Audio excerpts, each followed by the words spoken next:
Hello students, welcome to all. अपने class 12th agriculture biology के लिए जो बोर्ड एग्ज़ाम के पॉइंट ऑफ व्यू से मोस्ट इम्पोर्टेंट क्वेश्चन हैं उनकी सीरीज शुरू की थी, जिसमें अपने इससे पहले 2 चैप्टर कंप्लीट कर चुके हैं, फर्स्ट और सेकंड, और थर्ड चैप्टर के अपने 2 पार्ट कर चुके हैं, जिसके अंदर अपने टोटल 6 इंसेक्ट के बारे में उनके जितने भी इंपॉर्टेंट क्वेश्चन बनते हैं उनको अपने लास्ट 2 वीडियो के अंदर कंप्लीट कर लिया है। और इस थर्ड चैप्टर के अभी अपने पास टोटल 4 इंसेक्ट और बचे हैं, जिसमें टर्माइट है, खपरा बीटल है, थर्ड नंबर पर बेर फ्रूट फ्लाई है, और लास्ट में अपने पास जो है वो पोमेग्रेनेट बटरफ्लाई जो है, अनार की तितली। तो ये 4 अपने पास अभी पेंडिंग थे अपने इनके इंपॉर्टेंट क्वेश्चन करने, जो अपने आज के इस वीडियो के अंदर अपने करेंगे। ठीक है, तो पहला क्वेश्चन है, दीमक किस गण का सदस्य है? Termite is a member of which order? तो 4 ऑर्डर दिए हुए हैं आपके सामने, इसमें से बताना है कि टर्माइट इनमें से कौन से गण का सदस्य है। तो टर्माइट का जो गण होता है वो आइसोप्टेरा होता है, तो इसका बी ऑप्शन हो जाएगा, आइसोप्टेरा। और टर्माइट का जो वैज्ञानिक नाम है वो ओडेंटोटर्मिस ओबेसस होता है। ये आपने पिछली वीडियो में भी मैंने आपको एक क्वेश्चन में बताया था। ठीक है, नेक्स्ट क्वेश्चन, सेकंड क्वेश्चन है, निम्नलिखित में से किस कीट में श्रम विभाजन पाया जाता है? In which of the following insects division of labour is found? तो आपको ये बताना है कि कौन सा कीट है जिसमें डिवीजन ऑफ लेबर पाया जाता है। तो 4 ऑप्शन है। तो इसमें जो दीमक होता है, टर्माइट होता है, जिसको सामाजिक कीट भी कहा जाता है, तो ये दीमक में ही डिवीज़न पाया जाता है किसका? लेबर का, क्योंकि इसके अंदर जो श्रमिक हैं, वर्कर हैं, शोल्डर हैं, सैनिक हैं, राजा रानी हैं। तो इस 4 प्रकार के मेंबर जो हैं इसके टर्मिटेरिया में या इसकी कॉलोनी में मिलते हैं, और इनमें अलग अलग काम जो है, जैसे सैनिक सुरक्षा का काम करते हैं, श्रमिक जो होते हैं, वर्कर जो होते हैं, वो पूरे टर्मिटेरिया के पालन पोषण का काम करते हैं। ये डिवीज़न ऑफ लेबर जो पाया जाना है वो दीमक की विशेषता है। ठीक है, तो इसका ए ऑप्शन हो जाएगा। नेक्स्ट क्वेश्चन, दीमक की निभय में सर्वाधिक संख्या होती है। Who has the largest number of termites termitaria? यानी इनकी जो कॉलोनी होती है टर्माइट की, दीमक की, उसको टर्मिटेरिया कहा जाता है। उनमें सबसे ज़्यादा संख्या किन की होती है? तो 4 ऑप्शन है।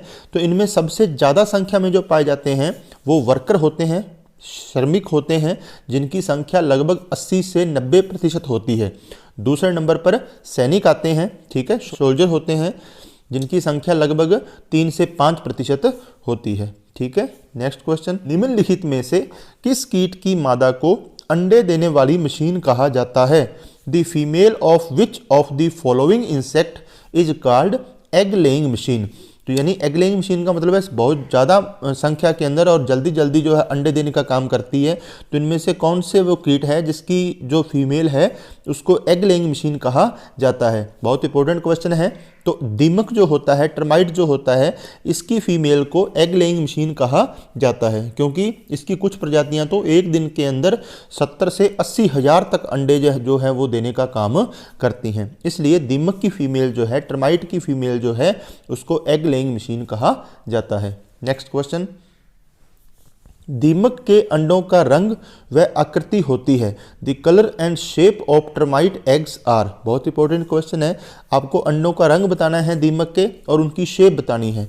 तो दीमक के अंडों का जो रंग है वो लाइट येलो होता है, हल्का पीला होता है, और ये किडनी शेप्ड होते हैं, यानी गुर्दाकार होते हैं। तो सी ऑप्शन हो जाएगा, लाइट येलो कलर यानी हल्का पीला रंग, एंड किडनी शेप्ड यानी गुर्दाकार आकृति के होते हैं। ठीक है, नेक्स्ट क्वेश्चन, खपरा ब्रिंग का वैज्ञानिक नाम है। The scientific name of khapra beetle is?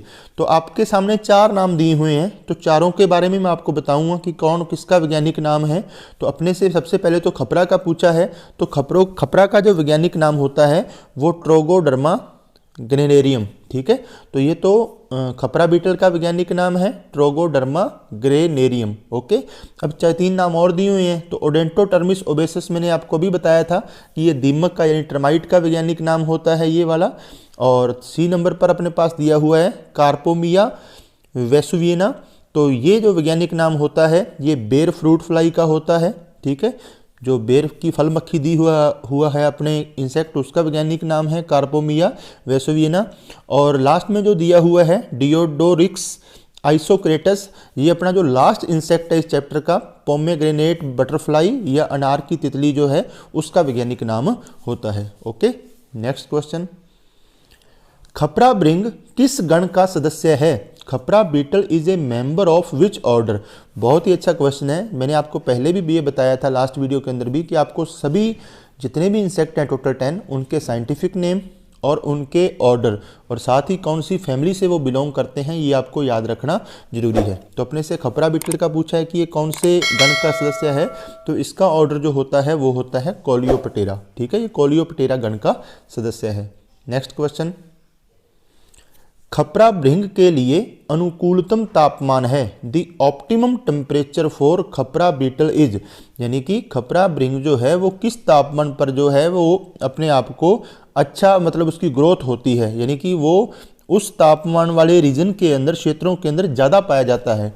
तो इसके लिए ऑप्टिमम टेम्परेचर जो होता है, अनुकूलतम तापमान जो होता है वो 32 डिग्री सेल्सियस से लेकर 44 डिग्री सेल्सियस तक होता है। और अपना जो इंडिया है, अफ्रीका है, म्यांमार है, पाकिस्तान है, चाइना है, यानी एशिया जो है खास करके उसमें इसी रेंज में टेम्परेचर रहता है और ये खपरा बीटल जो है यहाँ ज़्यादा नुकसान पहुँचाता है। ठीक है, नेक्स्ट क्वेश्चन, खपरा भृंग की मादा अपने जीवन काल में अंडे देती है। The female of khapra beetle lays eggs during her lifetime. तो ये पूछा है कि कितने अंडे देती है, ये भी मैंने आपको बताया था कि हर इंसेक्ट में जिसमें ये दिया हुआ है वो इंपॉर्टेंट क्वेश्चन है।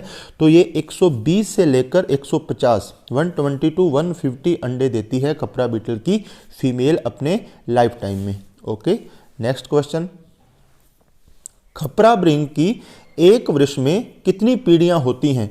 How many generations of khapra beetles are there in a year, यानी एक साल में कितनी जनरेशंस होती हैं खपरा बीटल की? बहुत इंपॉर्टेंट क्वेश्चन है ये खपरा बीटल इंसेक्ट में।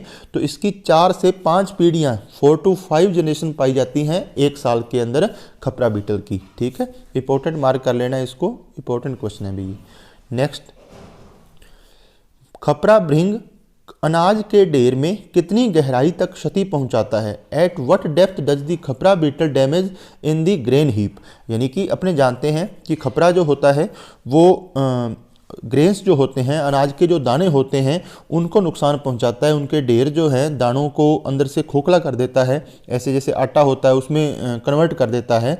तो ये ज़्यादा गहराई तक नुकसान नहीं पहुंचा पाता, ये सिर्फ 50 सेंटीमीटर 50 सेंटीमीटर की गहराई तक जो है खपरा बीटल वो अनाज के ढेर के अंदर नुकसान पहुंचाने का काम करता है। तो 50 सेंटीमीटर इसका आंसर हो जाएगा। ठीक है, नेक्स्ट क्वेश्चन, अनाज को नीम की निम्बोली के चूर्ण के साथ किस अनुपात में मिलाकर भंडारित करने से खपरा भृंग का प्रकोप कम हो जाता है? In what ratio storing grains mixed with the neem powder of nimboli reduce the infestation of khapra beetle. तो अपने से पूछा गया कि अपने जानते हैं कि खपरा बीटल के प्रकोप को कम करने के लिए अपने अनाज में, गेहूं वगैरह में नीम की निम्बोली का चूर्ण वगैरह रखते हैं, उसके मतलब जो उसका मिक्सचर होता है पाउडर का उसको रखा जाता है। तो ये पूछा गया कि किस अनुपात में रखा जाना चाहिए? तो ये रखा जाना चाहिए 100:1 के अंदर, 100:1 के अंदर। ठीक है, तो ये याद रखना है अपने को। नेक्स्ट, बेर की फल मक्खी किस गण की सदस्य है? बेर fruit fly is a member of which order?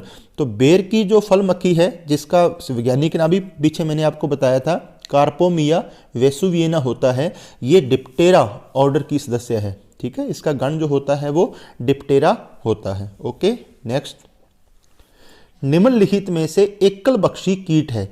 Which of the following is a monophagous insect? Most important question आपके इस चैप्टर में से, एमसीक्यू में आने वालों में से।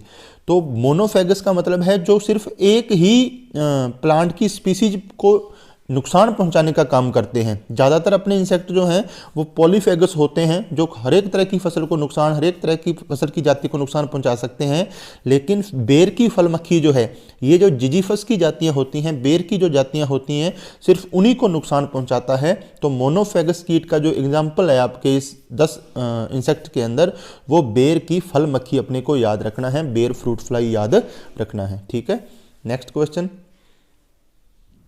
बेर की फल मक्खी कीट का जीवन चक्र कितने दिनों का होता है। ये भी क्वेश्चन बहुत इंपॉर्टेंट है कि बेर की फल मक्खी का जीवन चक्र जो है वो बहुत ही कम होता है, बहुत ही थोड़े समय का होता है, और ये होता है 24 डेज का, 24 दिन का होता है बेर की फल मक्खी का जीवन चक्र। ठीक है, नेक्स्ट क्वेश्चन, बेर की फल मक्खी की मादा कीट अपने अंडे देती है। The female insect of ber fruit fly lays it eggs, यानी कहाँ देती है ये पूछा गया है।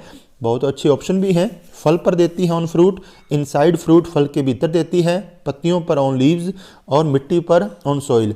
तो ये बेर की फल मक्खी जो है वो अपने अंडे जो है वो फल के अंदर लगभग 1 mm अंदर उसके छेद करके फ्रूट के बेर के वहाँ अपने एग जो है अंडे जो हैं वो देने का काम करती हैं। तो इसका ऑप्शन हो जाएगा इनसाइड्स फ्रूट। ठीक है, नेक्स्ट क्वेश्चन, अनार की तितली की पूर्ण विकसित लट की लंबाई होती है। What is the length of the fully developed caterpillar of A pomegranate butterfly.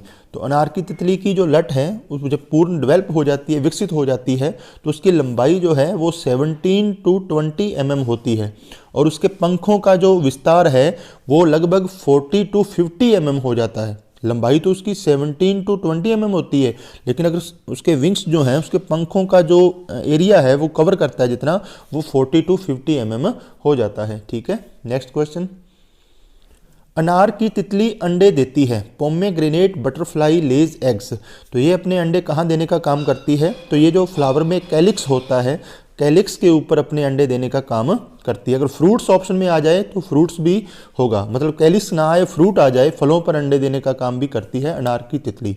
ठीक है, तो ये अपना जो थर्ड चैप्टर था उसके जो मोस्ट इंपॉर्टेंट क्वेश्चन थे वो आज इस लास्ट तीसरे पार्ट के साथ ही अपने कंप्लीट होते हैं। अब अपने नेक्स्ट चौथा चैप्टर तो इस बार अपने सिलेबस में है नहीं, 5th चैप्टर जो है प्लांट पैथोलॉजी, उसके अपने जो मोस्ट इंपॉर्टेंट क्वेश्चन हैं वो अपने नेक्स्ट वीडियो के अंदर कंप्लीट करेंगे। तब तक आप बहुत सारी मेहनत कीजिए अपने बोर्ड एग्जाम के लिए। खुश रहिए, हेल्थी रहिए। Thank you.